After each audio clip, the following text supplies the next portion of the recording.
Hello, আসসালামু আলাইকুম everyone.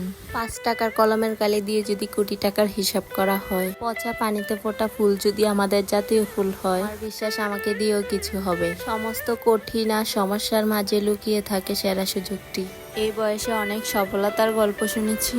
এখন যারা সফল তাদের জীবনে এক সময় তারা প্রতিকূলতার সম্মুখীন হয়েছিল, সেই প্রতিকূলতা জয় করে আজ তারা সফল। তার প্রথম ধাপ সবসময় কষ্টেরই হয়। এত চিন্তা করবেন না, জীবন যিনি দিয়েছেন তিনি কিছু না কিছু আপনার জন্য ভেবে রেখেছে ইনশাল্লাহ।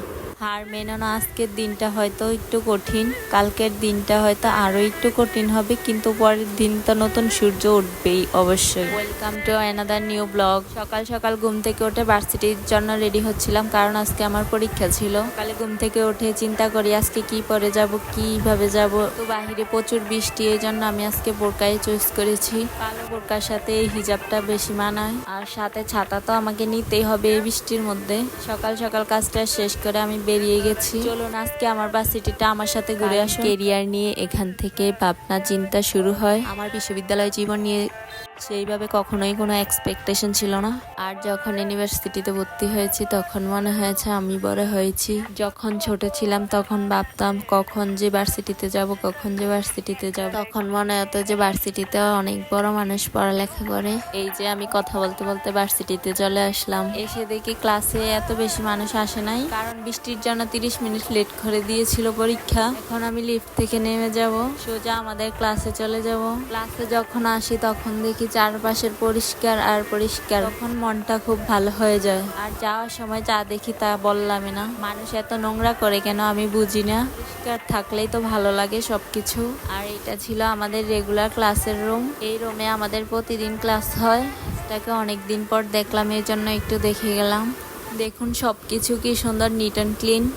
কিন্তু কিছুক্ষণ পর এটা আর থাকবে না। এটা হচ্ছে আমার এক্সাম রুম, এখানে আমার সিট পড়ছে। আর পরীক্ষা শেষে এখন আমি চলে যাচ্ছি বাসায়। সবাই পরীক্ষা দিয়ে খুশিতে বাসায় যাচ্ছে, আর আমি বাসায় আসার সময় চিন্তা করতেছি আমাকে বাসায় এসে অনেকগুলা কাজ করতে হবে। বাসায় এসে দেখি আনাফের বাবা ঘর গুছিয়ে রেখেছে, কে খাওয়ায় ঘুম পাড়িয়ে রেখেছিল। আর আমি তখন একটু খুশি হয়েছিলাম, কারণ বেড থেকে এসে কোনো কিছু করা একটু কষ্টকর হয়ে যায়। এখন সব তো করা হলো, রান্না বান্নাটা কিন্তু আমাকেই করতে হবে। মুখ ধুয়ে খেয়ে ফ্রেশ হয়ে রান্না করতে চলে এসেছি। আর এখানে আম্মু আচার পাঠিয়েছিল, এটা একটু বের করে নিচ্ছি। কাগজে থাকতে থাকতেই খাওয়া শেষ, বার করার সময় পাইনি।